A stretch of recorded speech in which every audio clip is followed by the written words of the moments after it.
Muy buenas noches, estimados notarios, colaboradores de notaría, público en general. Darle la bienvenida a esta primera fecha de los viernes notariales, que en esta ocasión presenta el proceso de identificación notarial. Cuenta con la organización del Colegio de Notarios de Ica, con el auspicio de la Junta de Decanos de los Colegios de Notarios del Perú. A continuación le voy a dar pase al doctor Edwin, quien va a estar a cargo de la moderación del presente evento. Doctor Edwin, buenas noches. ¿Puede prender su micro, por favor?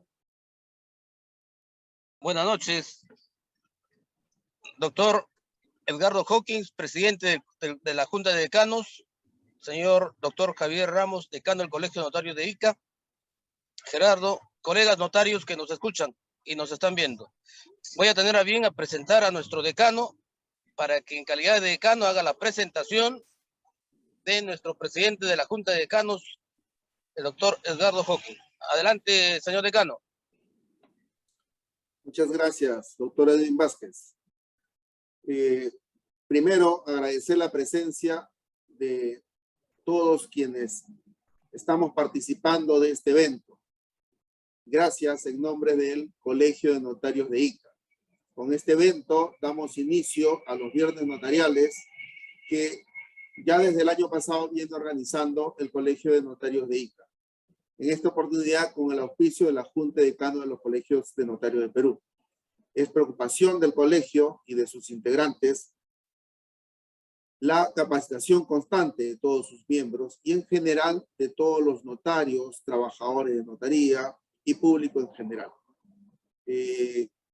Quiero agradecer la presencia del doctor Edgardo Hawkins, decano del Colegio de Notarios de Ica, decano del Colegio de Notarios de Lima y presidente de la Junta de Decanos del Colegio de Notarios de Perú, y muy especialmente la presencia del doctor Juan Carlos Peralta Castellano, quien hoy día, estoy seguro, nos va a ilustrar en un tema de suma importancia en nuestra labor diaria. El doctor Juan Carlos acaba de publicar un libro de la materia que hoy es objeto de exposición. Un libro muy interesante que he iniciado su lectura y que desde el punto de vista abordando aspectos doctrinarios y abordando muchos aspectos, aterriza en nuestra labor cotidiana, que es la identificación y la importancia de la identificación de los contratantes en los instrumentos públicos que realizamos los notarios. Yo estoy seguro que va a ser una exposición muy interesante. Le agradece el Colegio de Notarios de Ica su presencia y que haya accedido muy amablemente a brindarnos esta conferencia. Muchas gracias, doctor. Doy pase al doctor Edgardo Hawkins para que inaugure este evento de la manera correspondiente. Gracias, doctor Edgardo. Buenas noches con todos. Les saluda Edgardo Hawkins, decano del Colegio Notario de Lima y presidente de la Junta de Decanos Notarios del Perú. Felicitar al señor decano Javier Ramos Morón, decano del Colegio de Notarios de Ica, por esta iniciativa de los viernes notariales. El tema de hoy día es el proceso de identificación notarial. Como todos sabemos, utilizamos el biométrico. Ojalá que entre poco también podamos utilizar el tema facial. Estamos en reuniones con RENIET y ojalá se pueda llevar a eso para realmente brindar un servicio mejor hacia la sociedad. El expositor de hoy día es el doctor Juan Carlos Peralta Castellano, colega y amigo, así que va a ser una espléndida noche y agradecerle también a él por su exposición. Muchas gracias a todos y doy por inaugurado el presente evento. Buenas noches. Gracias, doctor Hawkins. Doctor Javier Ramos. Bien. Seguidamente, el doctor Edwin Vázquez hará la presentación formal del doctor Peralta y las competencias que tiene nuestro expositor. Adelante, doctor Vázquez. Bien, gracias, señor decano. Para mí es un honor presentar al doctor Juan Carlos Peralta como ponente del tema del día de hoy. El doctor Juan Carlos Peralta es abogado por la Universidad de Lima, ostenta grados de magíster en la Universidad de Lima y en la Universidad La Sorbona de Francia, y obtiene el grado de doctor recientemente en la Universidad Católica con la más alta calificación. El doctor ha ejercido la docencia en la Universidad de Lima y actualmente ejerce la docencia en la Universidad Católica del Perú, con una anotación muy especial, pues dicta el curso o los cursos en inglés y en español. Es autor de varios libros y casualmente uno de los libros más importantes es el libro que acaba de publicar, cuyo título es materia de la presente exposición. El doctor Juan Carlos Peralta siempre ha colaborado con el Colegio de Notarios de Ica, con sus aportes académicos y con las novedades producto de su investigación que él suele hacer. Para el Colegio de Notarios de Ica es un honor presentar al doctor Juan Carlos Peralta con el tema el día de hoy. Adelante, doctor Juan Carlos Peralta. Muchísimas gracias, doctor Edwin Vázquez, colega y amigo. Efectivamente, tenemos bastante tiempo, años conociéndonos, y he tenido el honor de participar en varios de los importantes eventos. Antes que nada, quiero agradecer al Colegio de Notarios de Ica, en la persona de su decano, el doctor Javier Alonso Ramos Morón, agradeciéndole por la invitación, también agradeciendo a la Junta de Decanos de Colegio de Notarios del Perú, en la persona de nuestro decano nacional, el doctor Edgardo Hopkins Torres, colega y amigo, y nuevamente un saludo al doctor Edwin Vázquez Mancilla, y también un saludo a todas las personas que han tenido a bien asistir, están teniendo a bien asistir por la vía virtual a este evento. Efectivamente, tiene que ver con una investigación de 7 años que he publicado, 7 años de investigación, y prácticamente he tratado de incluir toda la experiencia que todos los notarios vamos acumulando a partir de casos especiales, de casos prácticos que van sucediendo. Y cuando el Colegio de Notarios de Ica tuvo la enorme amabilidad de invitarme a esta primera exposición, del ciclo de este año, bueno, es un tema bastante amplio. Entonces lo que yo quería para esta noche era tomar un tema en particular y a partir de ahí deleznarlo en diferentes casos prácticos que pueden ocurrir, que pueden pasar, porque ahora en estos momentos, como todos sabemos,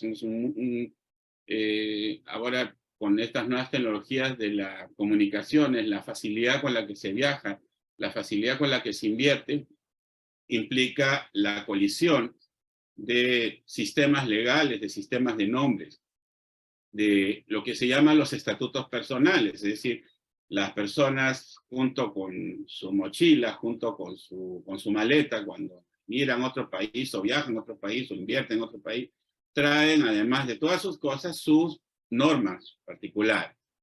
Y a veces tenemos que buscar una solución cuando se trata de identificar a una persona. No solamente es establecer si una persona es quien dice ser, también implica el saber cómo debemos identificarlo. Y por último, algunos consejos, más que consejos, algunos apuntes desde la experiencia para cumplir con nuestra labor preventiva. Antes de empezar esta breve exposición, quiero dejar sentada una frase que me encanta utilizar. El abogado litigante es algo así como el cirujano. Cuando ya hay un tumor, cuando ya hay un problema interno, ya hay que cortar y operar. Eso es más o menos lo que hace un abogado litigante. Ya hay un conflicto y tenemos que ver este conflicto o sea en un tribunal arbitral, o sea en una corte de justicia. Nosotros los notarios somos algo así como la medicina tradicional china. A diferencia de la medicina occidental, la medicina tradicional china, tiene como principal, como rol fundamental, el evitar que la gente se enferme. Nosotros, una de nuestras funciones, a través de nuestra función fidefaciente, es evitar el conflicto. ¿Cómo a partir de lo que vamos a ver ahora podemos nosotros coadyuvar en esta paz social que el notariado en su función está llamado a hacer? Bueno, entonces primero un vuelo de pájaros sobre los diferentes temas que tienen que ver con el proceso de identificación notarial, y después nos vamos a ir a ese punto particular que vamos a exponer el día de hoy. ¿Cuáles son los atributos de la personalidad? Es decir, si vamos a identificar a alguien, identificamos a un ser humano, identificamos a una persona. ¿Cuáles son los atributos de la personalidad? En principio, la persona tiene elementos estáticos, ¿no? Significa que son elementos que no cambian a lo largo de su vida, o que cambian muy poco, ¿no? El rasgo de nuestro rostro, ¿no? Nuestros ojos, las impresiones dactilares, principalmente base a los elementos físicos. Cuando se trata de identificación, estos son los elementos protagonistas, porque también están los elementos dinámicos que tienen que ver más con la parte psicológica de la persona, que muchas veces es cambiante, cambiamos de opiniones, y a través, ¿no? Todos nacemos con un temperamento particular, nacemos de fábrica, ¿no? Con un temperamento en particular, y ese temperamento va siendo moldeado a través de nuestras experiencias y nuestros aprendizajes a lo largo de la vida, se convierte en el carácter, ¿no? Es decir, lo que al final, entonces el elemento dinámico es como dice dinámico, va cambiando. Hay personas que a través de una experiencia traumática, como puede ser un asalto, puede ser una guerra, vivir una guerra, como ocurre ahora en Ucrania, puede cambiar para siempre su forma de actuar. Entonces, este es el elemento que no es tan importante en estos momentos para la identificación. Y después el nombre, ¿no? Vamos a suponer por un momento, ya que vamos a tener el nombre, vamos a suponer por un momento que una persona siempre se equivoca al momento de mencionar nuestro nombre.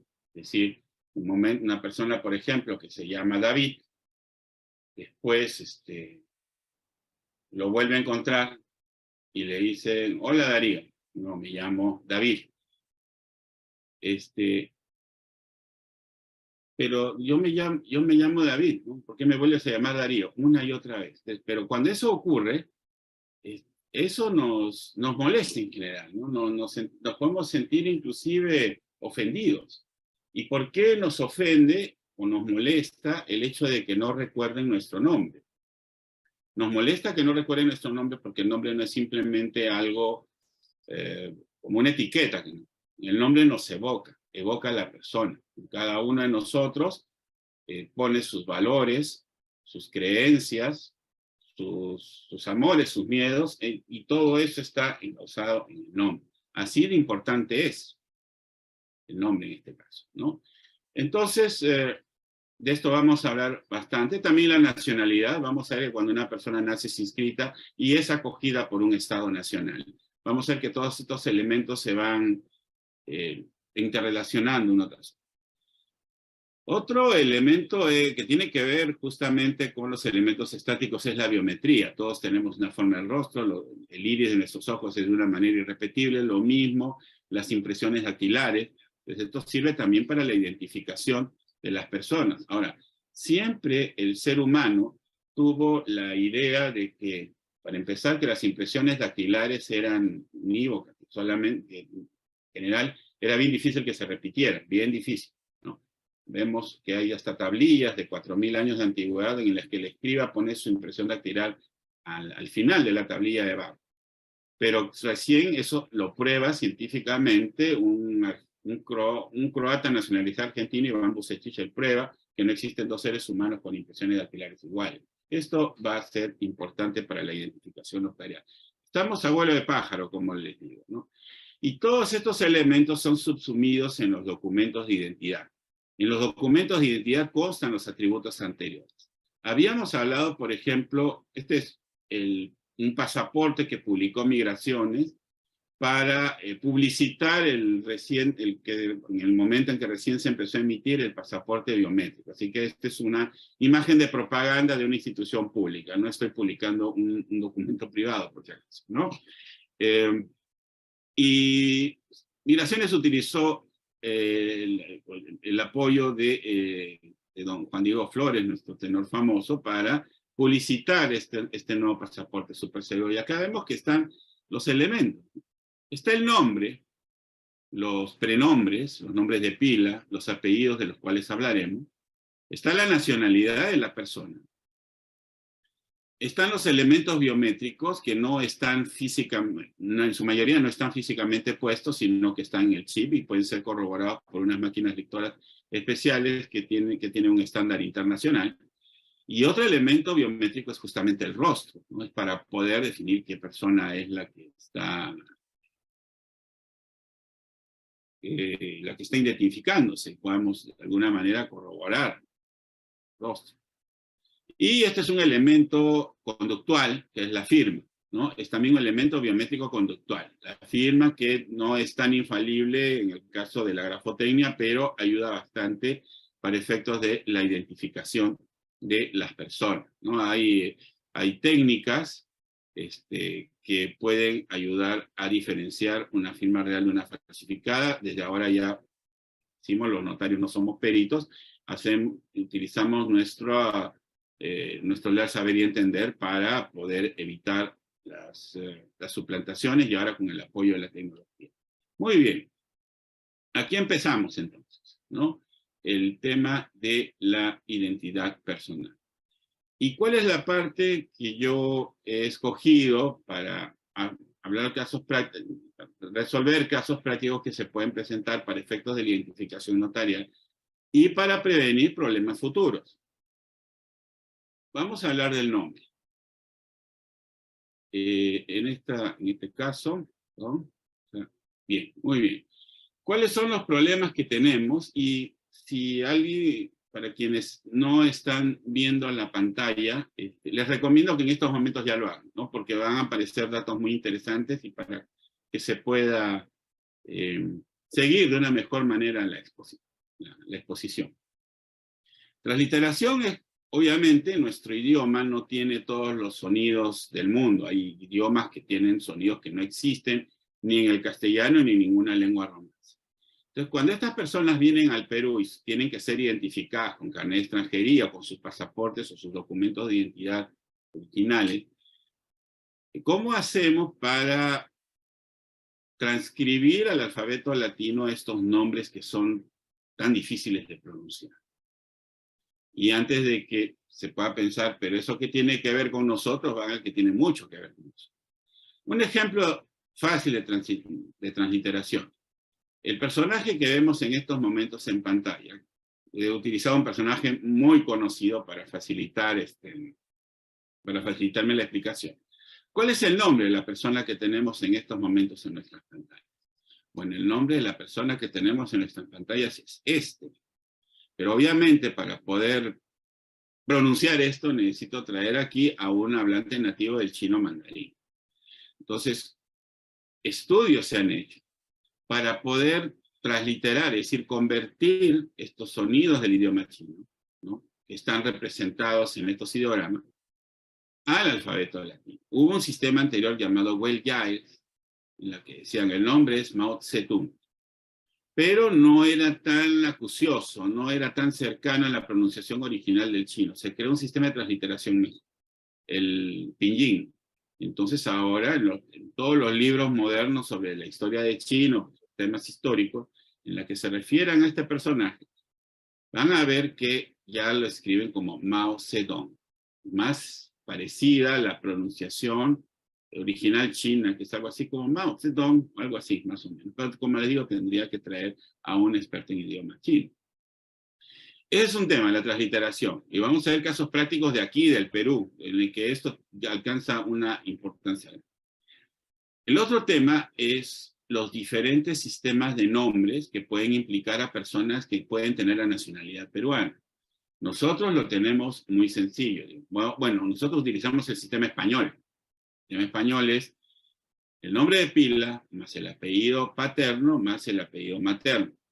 En Argentina utilizan más un sistema europeo continental, que es el nombre, el prenombre, más el primer apellido, que sería el apellido del padre. Y ahora con el nuevo Código Civil argentino, puede ser el paterno, el materno, ya se escoge, ¿no? Pero es un solo apellido en general, el primero. Y por eso es que tienen que utilizar los dos prenombres para poder evitar homonimia. Pero hay lugares que tienen una nomenclatura más complicada. Vamos a suponer que hay un islandés, Gudmund Johnson, que se enamora de una ciudadana peruana, Claudia González Pérez.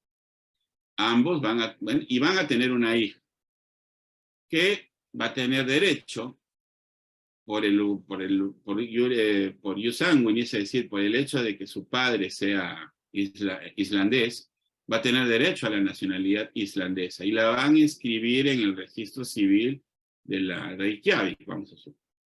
El nombre que le van a poner a la hija va a ser Kata Gudmundsdóttir, no va a ser Kata Johnson. ¿Por qué? Porque no toman el que creemos que es el apellido del padre, no es realmente el apellido. Es el nombre del padre, el nombre de pila del padre al que le agregan son, o sea, hijo de. El padre es Gudmund, hijo de Johnson. Así que si alguna vez se han preguntado por qué todos los suecos, todos los nórdicos, son Johnson, Simonson y demás, ¿por qué todos terminan en son? Bueno, es por eso, es por esa situación. Entonces ella sería Kata Gudmundsdóttir, hija de Gudmund. El tema es que ellos van a ir al consulado peruano para inscribir a Kata como ciudadana peruana por derecho de nacionalidad de la madre, el ius sanguinis. ¿Qué nombre le van a poner en el RENIEC? ¿Le van a poner Kata Gudmundsdóttir? No, le van a poner Kata Johnson González. Que van a tomar como apellido el patronímico del padre y van a tomar como apellido materno el apellido paterno de la madre. Yo sé que ahora han habido unas últimas resoluciones del Tribunal Constitucional que van a permitir una mayor flexibilidad en eso, y en las circunstancias prácticas en las que las personas deseen hacerlo está muy bien, pero estamos hablando de la situación que todavía es general y que en general, por experiencia de otros países, va a seguir siendo la general, ¿no? Paterno primero, materno después. Entonces vamos a tener que una misma persona en un país se llama Kata Gudmundsdóttir y en otro se llama Kata Johnson González. ¿Cómo haríamos para identificarla en el caso que haya algún problema con los nombres, en el caso que tenga propiedades aquí y allá? Y para ir aterrizando un poco este tema, los nombres, vamos a aterrizarlo en un caso práctico. Y de aquí. Este es el caso de una ciudadana china, Li Huilin. Ahora, ¿cuál es el nombre de esta persona? El nombre de esta persona son los ideogramas chinos que vemos al lado izquierdo. Pero la autoridad china dice, no, por si acá, lo translitera. Ellos toman el trabajo de la transliteración, ya que es un documento internacional que tiene que aparecer en alfabeto latino. Entonces la autoridad china translitera Li Huilin. Así lo translitemos, ¿no? Entonces, ahí uno podría decir, pues qué sencillo, ¿no? Ya la autoridad china lo transliteró, Li Huilin, Huilin, prenombre, Li, apellido. En chino primero se dice el apellido, después el prenombre. Entonces, no veo ninguna dificultad, ¿no? Yo lo veo todo muy claro. Sí, todo está perfecto hasta que en la página 2 del pasaporte vemos eso. El nombre de la portadora de este pasaporte también se puede escribir como Li Huilin. O sea, ya me están dando una segunda transliteración del mismo nombre. ¿Cuál de los dos nombres uso al momento de identificar? Uno va a decir el primero o el segundo. Las diferentes autoridades tomaron diferentes decisiones. Esta es la visa colombiana de esta persona. Los colombianos, al momento de darle visa, utilizaron la segunda transliteración, Li Huilin. Los estadounidenses, al momento de otorgarle la visa para los Estados Unidos, utilizaron la primera transliteración, Li Hui Lin. Entonces, llegó el momento que esta persona llegue al Perú y llega la transliteración que indica migraciones, Li Wei Lin, o sea, migraciones, por alguna razón, prefirió utilizar la segunda transliteración a utilizar la primera, o sea, la principal, la que está en la portada del pasaporte. Entonces acá tenemos que el pasaporte dice una cosa, las visas dicen otra, y el carnet de extranjería dice otro, y podrían haber diferencias en los nombres que ha utilizado al momento de adquirir propiedad en el Perú. Y a veces,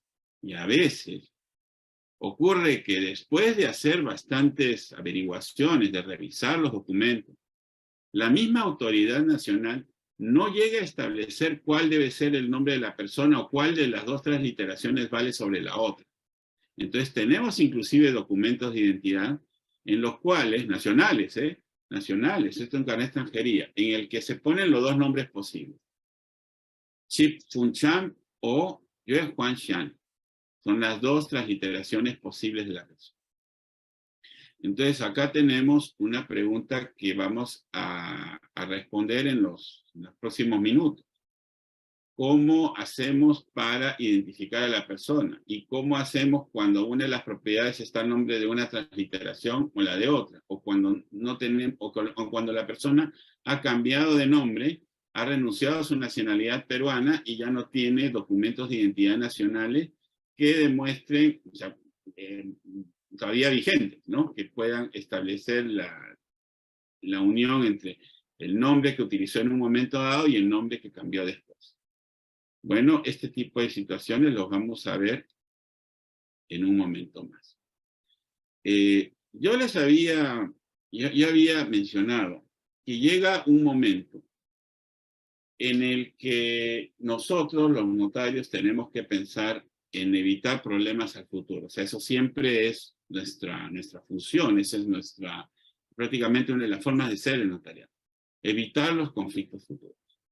Entonces, si nosotros vemos que existe la posibilidad que haya en el futuro un problema respecto al nombre, que si la persona haya utilizado varios nombres o que haya varias manifestaciones del mismo nombre y que podría haber una confusión para el futuro, ¿cómo podemos evitar y asegurarnos de que la persona va a poder ejercer sus derechos de una manera rápida y sencilla?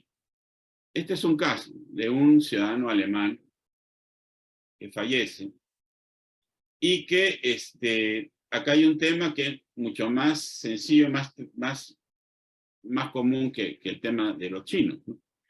Un ciudadano alemán, y sabemos que en alemán la U con diéresis, que se pronuncia U, puede ser escrita con el grafema U con diéresis, o la UE. Entonces, al notar que sus diferentes documentos, sus diferentes actas, temas que son nacionales, en los diferentes actas de nacimiento, esta persona ha utilizado diferentes grafías de su mismo nombre. Al momento de hacer la sucesión intestada, ¿cómo hacemos nosotros para evitar que esta persona tenga problemas a futuro? Sí. Si escogemos Jürgen con U con diéresis, después en la propiedad está inscrita con UE. Entonces nos pueden decir, no es la misma persona. O se olvidan de la diéresis. También nos podrían decir, no se trata de la misma persona, o pruebe usted. Pues acá hay una solución. Cuando el notario llega a la conclusión, más allá de toda duda racional, que se trata de la misma persona, porque nosotros tenemos las actas delante de nosotros, vemos los nombres de la persona que han sido utilizados con diferentes grafías, pero vemos que es la misma esposa, vemos que es el mismo documento de identidad, vemos que es el mismo lugar de nacimiento, que la edad es coherente con los años, damos cuenta que es la misma persona. Hacemos la sucesión intestada. Entonces, ¿tenemos que escoger uno de los tres nombres? No, no tenemos que.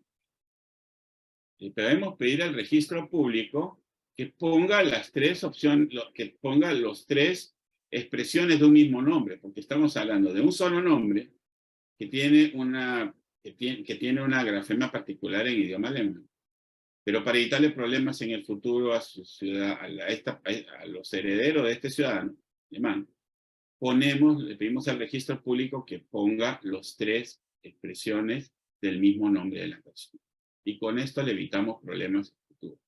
Ahora, no fue sencillo, hubo que explicarle al registrador, yo no le puedo poner 3 nombres, pero sí lo puede hacer, y al final hubo la posibilidad de hacerlo, ¿no? Entonces vemos que hay una opción para esto y se evitan problemas a futuro.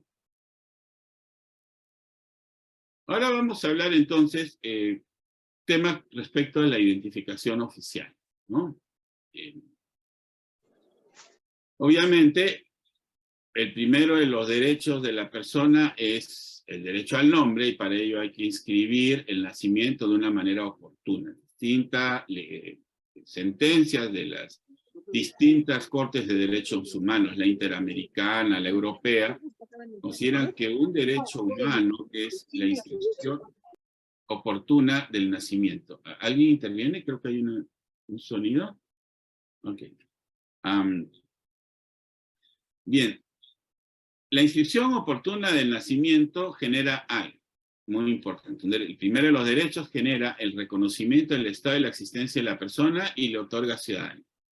Vamos a suponer por un momento que una pareja, un matrimonio de ciudadanos indios de la India, de personas de nacionalidad india, que viven en Londres, tienen un hijo y quieren inscribirlo. Obviamente no lo pueden inscribir en el registro de su majestad porque son extranjeros residentes. Y el nacer en el Reino Unido no otorga la nacionalidad británica, solamente el ius sanguinis, es decir, el tener padre o madre británico. Entonces ellos, vamos a suponer que intentaran inscribirlo en el registro de su majestad, no van a poder, le van a decir, por favor, vaya al consulado de la India, pues, inscribe ahí el nacimiento, y después de eso viene con esa inscripción para poder inscribir al recién nacido en el registro de residentes, ¿no? Entonces, pero es prácticamente lo mismo, es decir, va a ser en este caso particular, el recién nacido va a ser acogido por la República de la India, a cuya nacionalidad tiene derecho por la nacionalidad de los padres, le otorgan la ciudadanía india, y eso le va a permitir ejercer todos sus derechos como extranjero residente en el Reino Unido. O sea, así de importante es la inscripción regular de la persona. Y una vez que la persona tiene su inscripción oportuna, va a tener la protección del derecho al nombre. Nadie va a poderlo utilizar, nadie va a poderlo, va a tener, siendo el nombre el primero de los derechos, va a tener esta protección como a nivel de un derecho fundamental, de un derecho humano. Y va a tener la protección del derecho a la nacionalidad, porque su acta de nacimiento va a implicar la protección desde el primer momento de un Estado nacional, ¿no? Y también va a permitirle ejercer los derechos en el lugar donde resida. Entonces, así importante es la inscripción oportuna del nacimiento. La inscripción oportuna, el reconocimiento de su existencia por parte de un Estado, toda esta protección del derecho al nombre, del derecho de la nacionalidad y de todos sus demás derechos fundamentales, se materializa en la entrega de un documento de identidad. Ya cual fuere. Puede ser el DNI, puede ser el pasaporte, puede ser cualquier otro documento con fotografía, un documento de identidad nacional. En este DNI, como acabamos de ver al inicio de la exposición, constan todos los atributos anteriores. Este documento de identidad, para garantizar el reconocimiento de su identidad y todos los derechos fundamentales relacionados con ella, y el reconocimiento, como lo acabo de decir, de sus derechos fundamentales.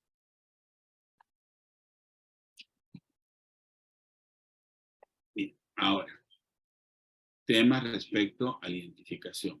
La identificación, los documentos han existido hace mucho tiempo. Este es el documento más antiguo conservado hasta ahora, es del siglo XV, el año 1400, es de un ciudadano firmado por el rey Carlos II de Inglaterra, Y en esa época, como todos sabemos, no existían las fotografías. Entonces, si no existían las fotografías, ¿cómo hacíamos para asegurarnos? Yo podía agarrar el papiro de otra persona, firmado por el rey, yo digo que yo soy él. Pero como no hay fotografías, ¿no? La forma que tenían era describir a la persona. O sea, la forma del rostro, la forma de la nariz, la forma del color de los ojos, el color de la piel, hasta el tipo de peinado a veces, y si tenía alguna seña particular, tal vez una cicatriz, tal vez algún miembro que había perdido durante una guerra, una batalla, eso podía ocurrir, es decir, le falta la mano izquierda, ese tipo de cosas, ¿no? Entonces sí existe el documento de identidad desde hace bastante tiempo y ahora obviamente tiene muchísimas más seguridades ahora que antes. Y va a llegar un momento, esta foto la tomé yo mismo en un aeropuerto de los Estados Unidos, en la cual ya los anglosajones que tantos remilgos tenían con el tener un DNI, porque decían, no, ¿para qué DNI? El carnet de conducir, el pasaporte, y si alguien no quiere estar identificado, pues que no se identifique, no hay ninguna obligación. Esa misma forma de pensar la tenían en Nueva Zelanda, la tenían en Australia, y ahora eso está, en el mismo Reino Unido también, eso está cambiando de una manera acelerada por el tema de la necesidad y para evitar suplantaciones.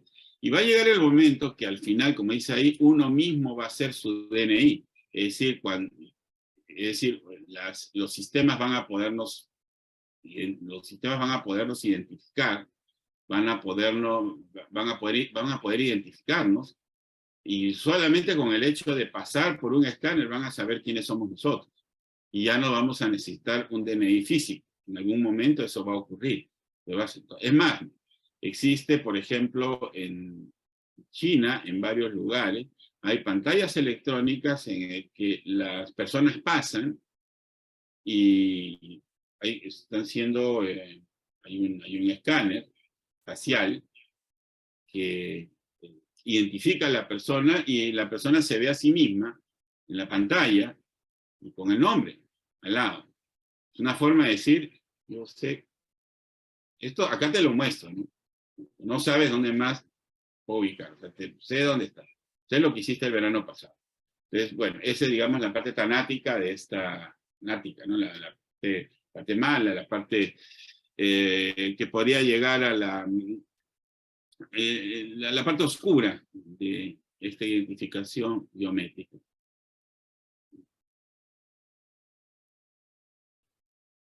Bien, ahora vamos con la libreta, con cómo anda el tema de la libreta electoral en el Perú. ¿Cómo fue la identificación? Esta es la primera libreta electoral de los años 30, muy rápidamente vamos pasando. La libreta electoral municipal, la libreta electoral de los años 60. Yo no tuve ninguno de estos documentos, obviamente, obvia razón de la.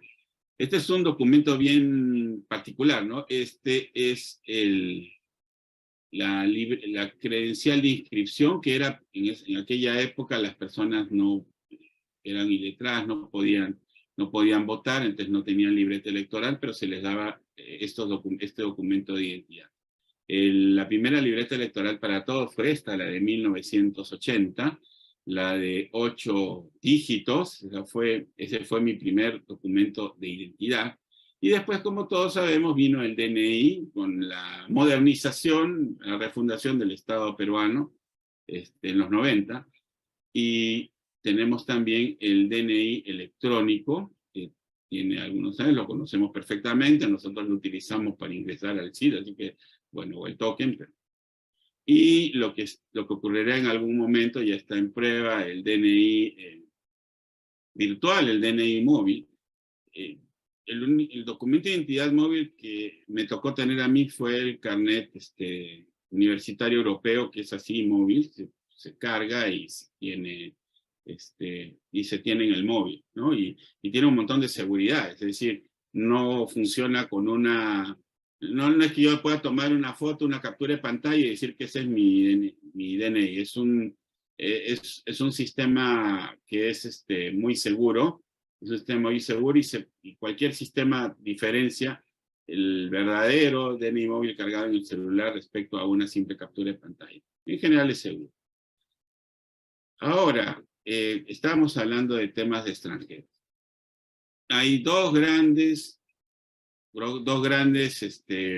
grupos de documentación extranjera. Un resumen muy apretado, solamente solo para refrescarlo, tenerlo claro. Algunos documentos son emitidos por Migraciones, otros documentos son emitidos por el Ministerio de Relaciones Exteriores porque tienen naturalezas distintas. Obviamente, el carnet de extranjería es el elemento por naturaleza, emitido por la Superintendencia Nacional de Migración, y el permiso temporal de permanencia también es emitido por la Superintendencia Nacional de Migración. Y cuando se trata de temas más del tipo consular, diplomático, son los documentos emitidos por el Ministerio de Relaciones Exteriores. En un momento dado, el carnet diplomático, estamos hablando de los años, de la primera década de los 2000, ¿no? Hasta 2007, por ahí. El carnet diplomático, no antes, hasta 2003, 2004, el carnet diplomático era una obra de arte, era algo así como una libretita encuadernada en cuero, con una grafía así, con una pluma estilográfica, algo muy antes, parecía un documento traído de los años 30, pero era un poco menos que una obra de arte, ¿no? Después se cambió a un documento muy sencillo con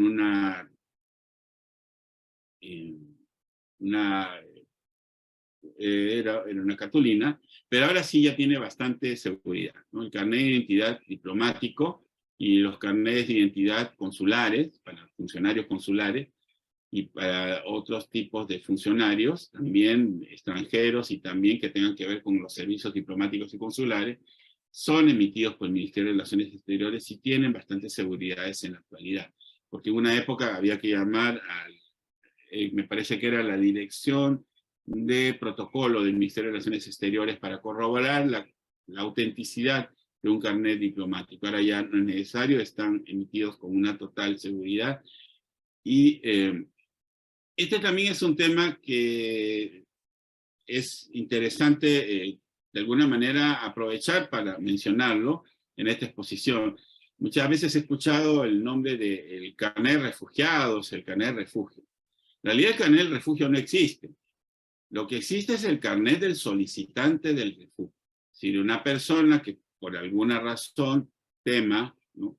En algún temor de estar en el país donde reside o de cuya nacionalidad ostenta, y sintiéndose de alguna manera en peligro y de conformidad con los tratados internacionales, la Convención del Estatuto de los Refugiados, la Convención para evitar los casos de apatría y demás, solicita un refugio, acá lo llamamos también, acá en algunas situaciones particulares lo llamamos asilo, la terminología general es refugio, solicita refugio a otro país.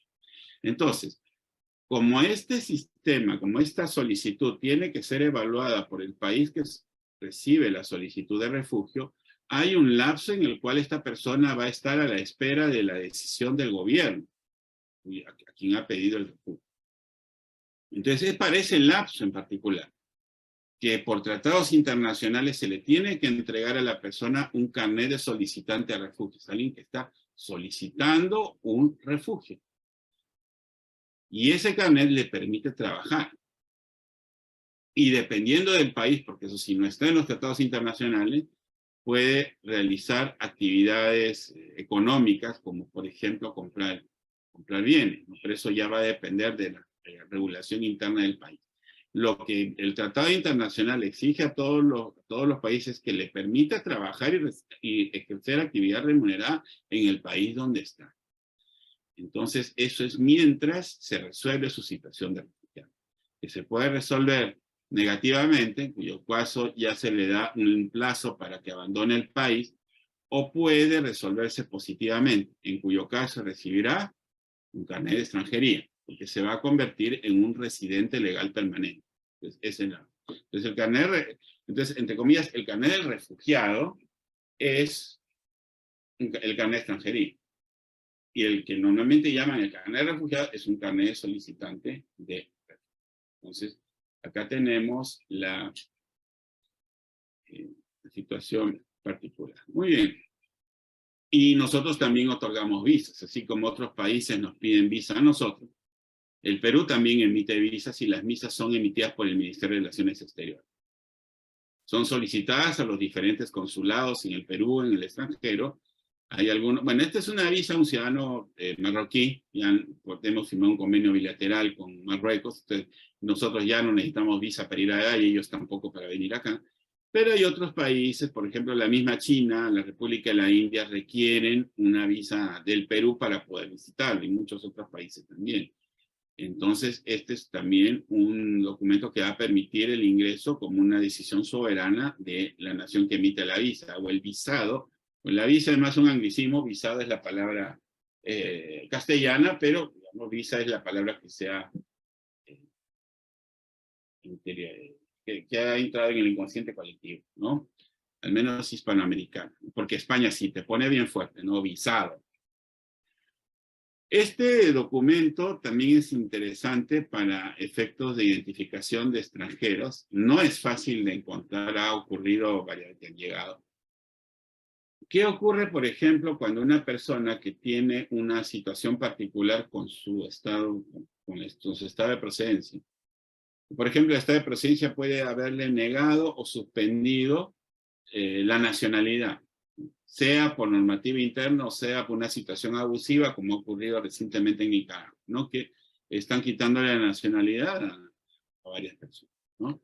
En ese caso, estas personas muchas veces buscan refugio en otro país.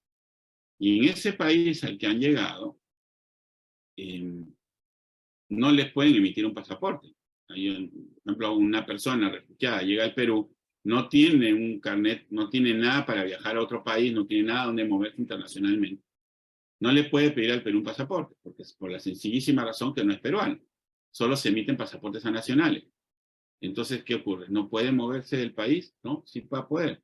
Los tratados internacionales determinan que una persona extranjera que no pueda obtener por diferentes motivos un pasaporte de su país de residencia, del país cuya nacionalidad ostenta, tiene derecho a que el país donde reside le emita un documento de viaje. Entonces no se llama pasaporte, sino se llama documento de viaje. Algunos lo llaman laissez-passer, o sea, dejar pasar, ¿no? Es un salvo. También los llaman, hay diferentes nomenclaturas y hay especificaciones también. También hay los llamados salvoconductos. Esos permiten que la persona extranjera que no puede obtener un pasaporte de su estado, del estado cuya nacionalidad ostenta, puedan obtener del país donde residen un documento que le permita allá. Ahora, obviamente, los requisitos de ingreso van a ser según su nacionalidad, no según la nacionalidad de este documento de viaje. Por ejemplo, un ciudadano, vamos a suponer colombiano, que radica en Francia, que no puede obtener un pasaporte colombiano por X razones, tiene derecho, por tratados internacionales, a obtener del gobierno francés donde reside un documento de viaje. Pero si quiere viajar a los Estados Unidos, va a requerir una visa, porque es por ser colombiano, no porque el documento de viaje sea francés y los franceses no requieran visa para los Estados Unidos, no requiere visa. Entonces, también es un tema que juzgo interesa. Vamos a terminar entonces aterrizando todo esto. Hemos aprendido, hemos revisado a lo largo de este tiempo varias circunstancias particulares respecto a lo mismo. Y ahora viene el problema, ¿no? Esto que tiene que ver con nosotros. Nosotros estamos sentados en nuestros oficios notariales resolviendo casos peruanos. Y efectivamente, casos peruanos es lo que vamos a ver. Este es un documento de identidad, DNI ruso. El nombre de la persona está obviamente en cirílico, ¿no? Nuevamente les pido a los que no están viendo la pantalla en este momento que, si les es posible, vean las imágenes para que pueda entenderse un poco mejor el caso. Elina Anatolievna Sushen. En ruso usan el patronímico, que es el nombre del padre, O sea, Elina Anatolievna significa hija de Anatoly, el papá se llama Anatoly. Y Sushenko es su apellido. Bueno, pero este está en cirílico y este es solamente el DNI, solamente para indicar que este es el nombre de la persona. Ahora esta persona va a viajar y el Perú finalmente será su destino final. Entonces, ¿qué tendría que ver con nosotros? Vemos su pasaporte. Ahí sí tenemos por un lado, en el lado izquierdo tenemos el nombre en cirílico, pero el gobierno ruso lo translitera. Elina Sushenko, S-H-C-H. Sushenko. Muy bien. Esta persona llega al Perú y viene con documentos de transliteración francesa, porque fue un país intermedio en el que estuvo. Y claro, los franceses ven Sushenko, y claro, la U en francés es OU, C-T-H-C-N-K. Una forma totalmente diferente de escribir. Y esos documentos de transliteración, según el oído francés que trajo, hicieron que su nombre se inscriba en el Perú como residente extranjera con este nombre, Elina Sushenko, C-H-T. Y todo se complica más porque va a requerir una autorización de viaje. Acá los temas, acá los nombres han sido tapados, que no sean nombres, han sido tapados, pero obviamente no vienen al caso. Y en el acta de nacimiento tiene otro nombre, Elina Sushenko, S-C-H-E-N-K. Para resumir entonces, el nombre de la persona es este, en cirílico. La transliteración del pasaporte dice que es Sushenko, S-H-C-H-N. En el carnet de extranjería aparece de otra manera, Sushenko, S-O-U-T-C-H-T-C-H. Y Elina Sushenko aparece en el acta de nacimiento. ¿Cómo sabemos que se trata de la misma persona? Porque acá estamos hablando de la autorización de viaje, que con toda razón, todos los notarios ponemos toda nuestra atención en todos los documentos que firmamos, obviamente.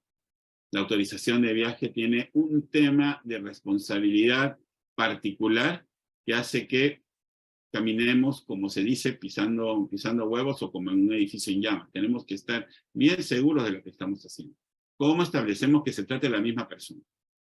Pensábamos que era un tema de otra nacionalidad, de otro país, que eso era un tema como para, no sé, eruditos, investigadores, y ahora lo tenemos en nuestro escritorio y tenemos que tomar una decisión.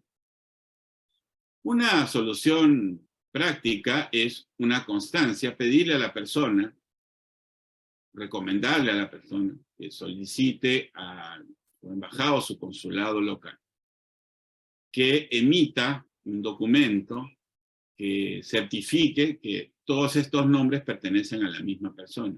Y en este caso particular, eso es lo que ocurre. Si no podemos establecer, más allá de duda razonable, que se trata de la persona, esta es una solución muy útil. Y no tiene que ser rusa. Esta es otra, por ejemplo. Esta es canadiense. Acá vemos que la persona ha cambiado tiene un nombre de nacimiento y después adoptó otro. Kathleen Ross and Shaw. Y en otros documentos aparecía como Kathleen Shaw. ¿Qué es lo que ocurre? El gobierno canadiense informa en el consulado del Canadá, certifica que se trata de la misma persona.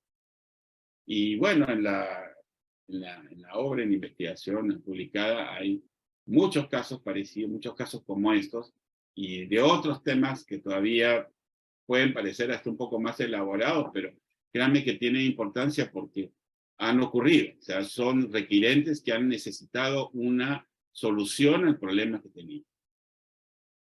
Y acá tenemos una solución previa.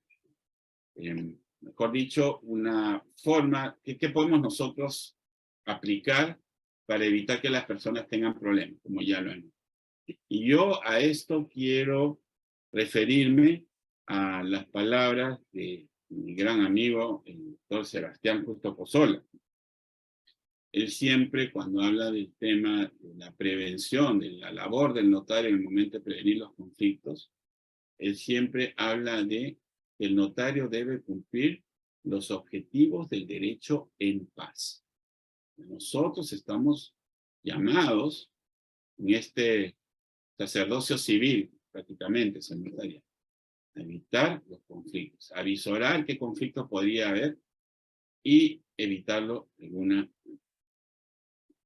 Pues acá una forma de evitarlo es, vemos diferentes grafías de un solo nombre, establecemos que es la misma persona, nos adelantamos y lo ponemos en las propiedades o lo ponemos en los registros de la asociación intestada, convenciendo con pruebas, haciendo que el registrador llegue al mismo convencimiento que hemos tenido nosotros respecto de la identidad de la persona, que es la misma persona, que es el mismo nombre, pero que son diferentes expresiones de un mismo.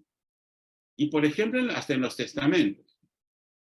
Yo siempre, en el tema de los testamentos, cuando las personas me dicen, no, yo tengo 3 hijos, me dicen los nombres, les recomiendo que me dé sus números de documentos de identidad para facilitar en el futuro la ampliación del testamento. Y después siempre le pregunto al testador si alguno de sus hijos tiene alguna otra nacionalidad y por causa de esa otra nacionalidad puede tener otro nombre. Y una muy buena parte de testadores siempre tienen una hija en el extranjero o un hijo afuera. Y me dicen, sí, doctor, mi hija, vamos a inventar un nombre. Se llama Claudia Catalina González Pérez, pero ella se casó y ella ha obtenido un trabajo en una agencia de seguridad del gobierno de los Estados Unidos. Ha tenido que renunciar a su nacionalidad peruana en el Perú por esa razón. Y ahora se llama simplemente Catalina Ross, ¿no? Y tiene pasaporte de los Estados Unidos. O inclusive el mismo testador. El mismo testador puede tener la nacionalidad peruana, pero también tener una segunda nacionalidad. Y eso puede ser, y con otro nombre, lo que puede ser relevante.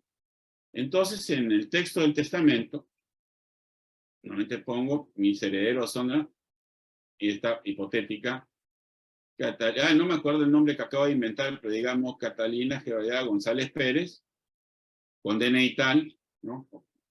Tuvo el DNI tal, está posible, ¿no? Porque el número lo va a tener, porque inclusive una persona que renunció a la nacionalidad puede volverla a solicitar si cumple las condiciones en su momento, que es, por ejemplo, volver a residir en el Perú por un tiempo determinado.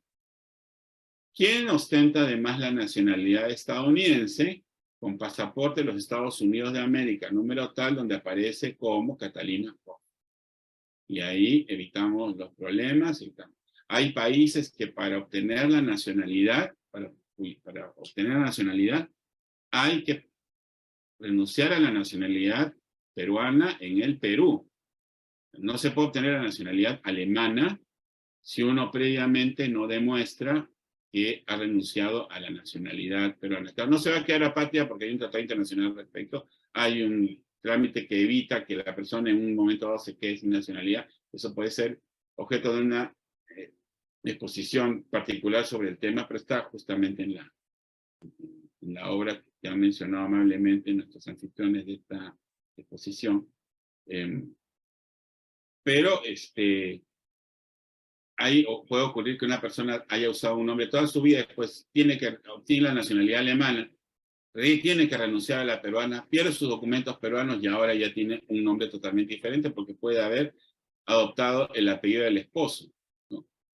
Claudia Schweinsteiger, ¿no? Ya tenía otro nombre y ahora ¿cómo hacemos?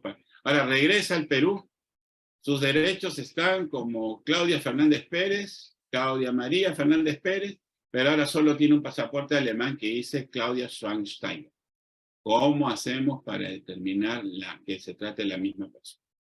Acá tenemos un ejemplo en una inscripción de testamento. Ante mí, Don, el nombre, con su DNI tal, manifiesta ser además ciudadano estadounidense con el nombre de, aquí le ponemos el nombre que utiliza, el nombre legal en los Estados Unidos de América, con pasaporte de los Estados Unidos de América número. Y aquí le evitamos al requirente una enorme cantidad de problemas, más que al requirente, a los sucesores del requirente, ¿no? Le evitamos un montón de problemas porque esto va a permitir que se identifique de una manera unívoca a esta persona.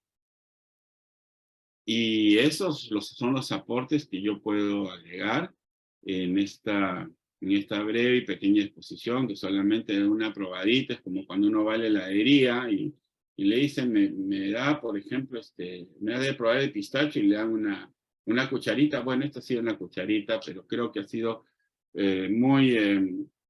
creo que ha sido una buena cucharita para esta noche de viernes. Quiero agradecer su atención y recordar una vez más el hecho de que en la primera función que tenemos nosotros los notarios es siempre mantener esta filosofía de lograr los objetivos del derecho en paz. Y a través de la defensa de la seguridad jurídica y con los conocimientos que los notarios tenemos justamente con esta función de prevenir conflictos, ayudaremos a crear una sociedad más segura y más justa. Muchas gracias por su atención. Gracias, doctor. Gracias, doctor Peralta. Doctor Ramos, doctor Edwin.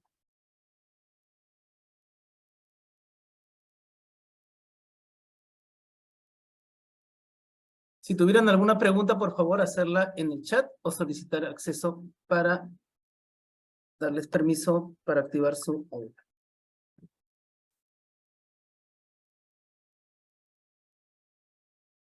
Doctor, me preguntan acerca de su libro, si ya está a la venta, cómo se puede obtener su libro. Sí, es a través del Instituto Pacífico, el libro, el proceso de identificación notarial. Por favor, al Instituto Pacífico, estamos viendo el tema de la presentación, eso lo vamos a comunicar, pero el libro es a través de la editorial Instituto Pacífico, que es incluye la revista Actualidad Civil, ¿no? Y libros de los cuales, bueno, en cuya colección ahora me siento honrado ya de pertenecer. Iría con el Instituto Pacífico de Actualidad Civil. Listo. Sí, justo el doctor Vera me pregunta, sí, ya con el instituto, doctor Vera, ahí me imagino que ya en la web podríamos sacar ya el tema del teléfono y el correo. Otra pregunta que hacen por el chat, doctor Peralta, es Yo ya tengo mi libro, doctor Peralta, ¿ah? Lo estoy revisando. Oh, gracias. Bueno. Honrado, muchas gracias.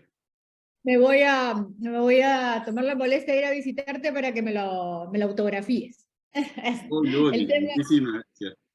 La doctora Nakazone también. Un honor, un placer, por supuesto.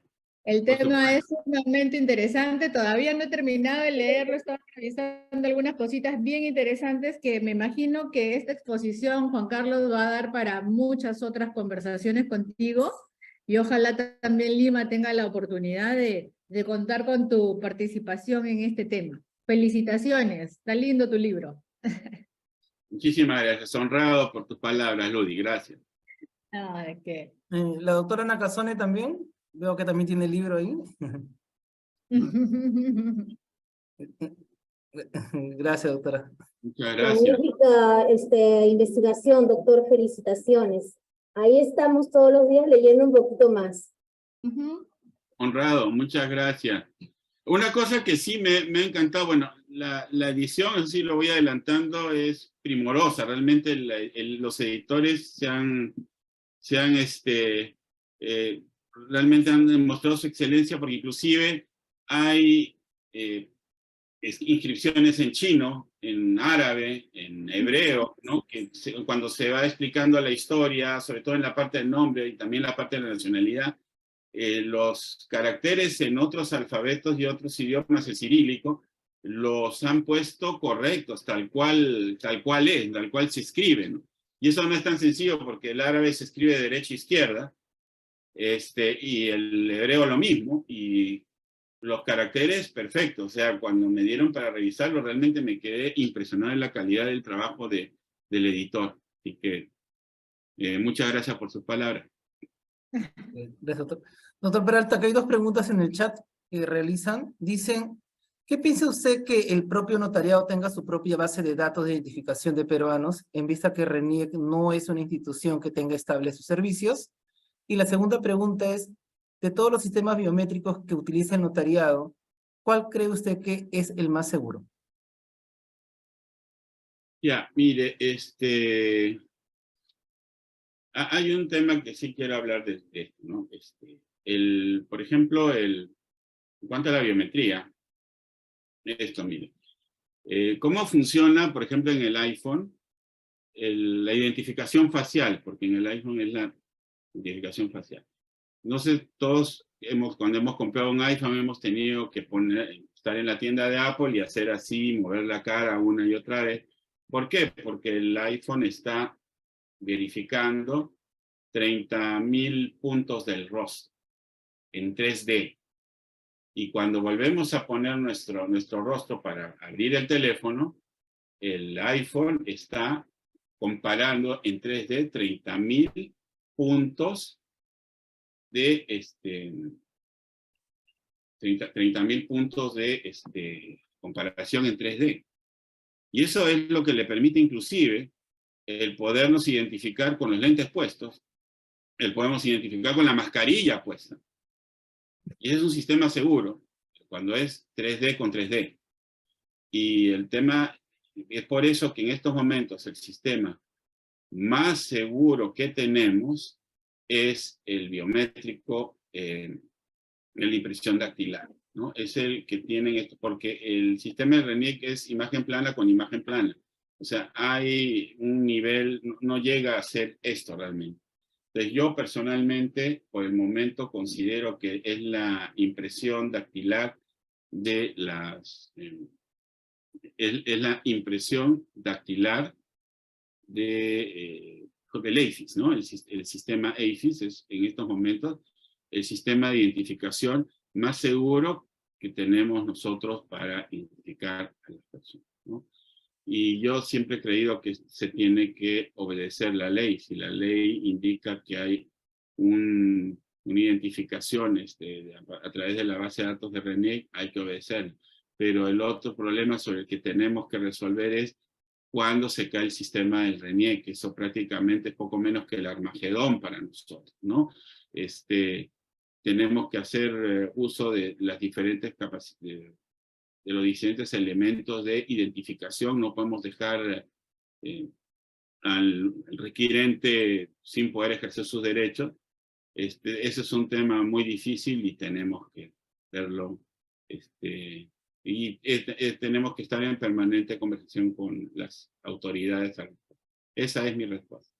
Ok, muchas gracias, doctor. Otra pregunta en el chat dice, ¿por qué si nosotros como peruanos podemos dar las facilidades a los extranjeros por la transliteración y cuando se trata de ciudadanos peruanos que tienen la similitud de los nombres por errores evidentes, debemos realizar las rectificaciones de las mismas, teniendo en cuenta que el sonido de las letras son las mismas, por ejemplo, V, la B mayúscula, C y S, entre otras letras? Ah, bueno, sí, es interesante. El tema es que ahí hay elementos, siempre tiene que decir, ¿no? Es enervar la duda razonable. Entonces, si nosotros tenemos diferentes documentos que nos demuestran que una persona es quien dice ser y que los diferentes documentos pertenecen a la misma persona, podemos llegar, eso ya es un tema de convicción de cada notario, si se puede establecer eso o no, ¿no? En nuestro caso estamos hablando de la identificación oficial del gobierno peruano respecto a una persona que ha nacido aquí y que ha tenido y cuyos nombres están de una manera determinada y con una grafía determinada. Es por eso que no hay una colisión de normas de diferentes estados, sino simplemente la identificación de una persona dentro de su estado nacional. Si hay un cambio de una letra, hay un tema que inclusive aún en esa situación podemos salvar por comparación en determinadas situaciones en que estemos seguros. Pero el único documento de identidad que existe es el DNI. Entonces, de todas maneras, nosotros tenemos que identificar a la persona tal como aparece en su sistema de identificación oficial, ¿no? Esa es la razón por la cual hay un poco de más, hay que aceptarlo, un poco de más severidad al identificar a personas nacionales, pero eso es porque no estamos en una situación de conflicto de leyes. Muchas gracias, doctor Peralta, por la exposición del día de hoy. Creo que está muy claro y en verdad muy interesante todos los puntos que ha tocado. Hay una última pregunta antes de darle pase al doctor Javier Ramos, del doctor Torres. Doctor Torres, ¿podría prender su micro? Gerardo, buenas noches, muchas gracias. Aprovechar para saludar y felicitar a mi amigo Juan Carlos Peralta Castellano por su versación en el tema y por haber plasmado ya su libro, que es su tesis de doctorado, y que sus conocimientos los comparta con todos nosotros. Quería hacer una pregunta. Pusiste, estimado Juan Carlos, un ejemplo de sucesión intestada donde el causante tenía 3 nombres. ¿Cómo llegaste a determinar esos 3 nombres si, por ejemplo, el acta de defunción por lo general tiene solo un nombre, los prenombres y apellidos? Me gustaría que desarrolles esa incógnita. Muchas gracias y mis felicitaciones por tu trabajo. En realidad, el primer nombre, el que aparece, es la U con diéresis, y es el nombre con el que él fallece, ¿no? A lo que se consideró que, bueno, consideré que al ver que en las otras partidas lo ponían con la grafía UE, o en otra la U pero sin la diéresis, o sea, es un tema bastante menor, consideré que podía ser útil o necesario para efectos de, ¿cómo se llama? Para efectos de defender los derechos de los sucesores, en el sentido de que no es que hubiera un conflicto, sino que para evitar que hubieran observaciones futuras respecto a su propiedad, entonces agregar los otros nombres. Y se hizo la exposición correspondiente al registrador. El registrador estuvo de acuerdo. Yo me acuerdo, y si vamos a hablar del registro, yo me acuerdo justamente, también está en la obra, de un caso particular en el cual se ponen los nombres invertidos de una persona, es decir, según la legislación peruana tenía un nombre particular, ¿no? Tenía apellido paterno y materno después, y según la nacionalidad canadiense, que también tenía, eran al revés. Tenía derecho a poner el materno primero y el paterno después. Entonces, en la partida registral se ponen ambos nombres. Y eso generó un problema, digamos, ¿por qué se ha hecho, no? Y ocurre que en una primera instancia dicen, no, eso no se ha debido hacer. Llega la superintendencia y la superintendencia les dice, ¿cómo se les ocurre decir eso? ¿Cómo que no se pueden poner 2 expresiones de un mismo nombre de la persona? ¿Cómo que no se puede? Si escoge A, el problema va a ser este. Si escoge B, el problema va a ser este otro. Sería muy complicado de explicarte ahora por qué, pero no era buena solución ni escoger A ni escoger B. Se tenían que poner los 2. Y la superintendencia dijo, obviamente la solución del registro es la correcta. Se tenían que poner los 2. De esa manera se evita los problemas A, el problema B, y queda claro en el título archivado que esa persona tenía 2 expresiones de su mismo nombre, ¿no? Entonces, esa situación implicó pues una enmendada de plana tremenda, ¿no? En su momento. Así que a veces hay que pensar fuera de la caja, mi querido César, como sabemos todos tenemos que hacer. Gracias, doctor Bien. Peralta. Última pregunta, doctora Yáñez. Pero tiene una Sí, consulta. Juan Carlos, revisando tu libro, me veo en la obligación de decirte que me he quedado aterrada con la parte en la que hablas de el hijo extramatrimonial de mujer casada. Sí.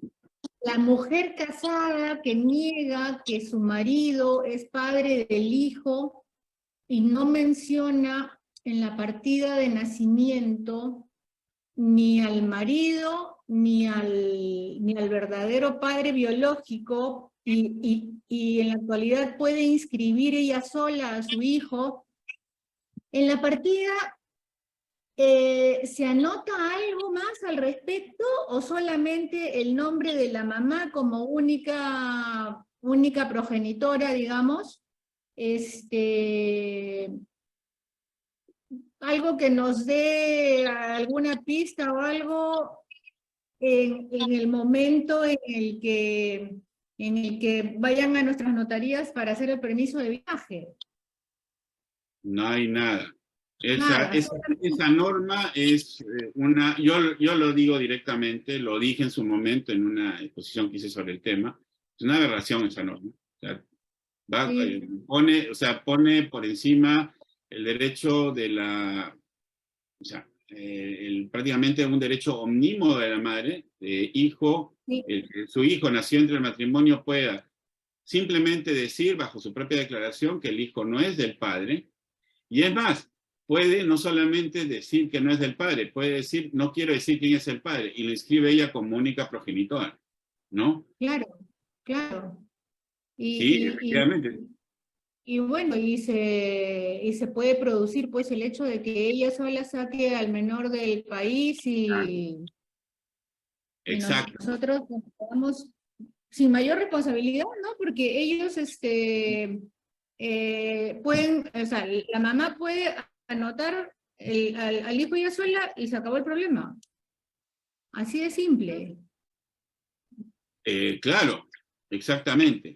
Desde esa Sí. norma que comento, que tiene que ver justamente con en la parte del nombre, los apellidos de la mujer, del hijo, supuesto hijo matrimonial de la mujer casada, porque podría ser un hijo matrimonial. Mienta. Ella lo Podría niega. ser, claro, podría ser que mienta, ¿no? Para podérselo llevar del país, ¿no? Sí, Y eso claro. lo dije en la exposición, inclusive ese caso le dije, podría hacer eso, podría desde el primer momento no inscribir el nombre del padre, negar que el padre es el esposo, ponerse ella sola y acto seguido con ese acta de nacimiento salir del país.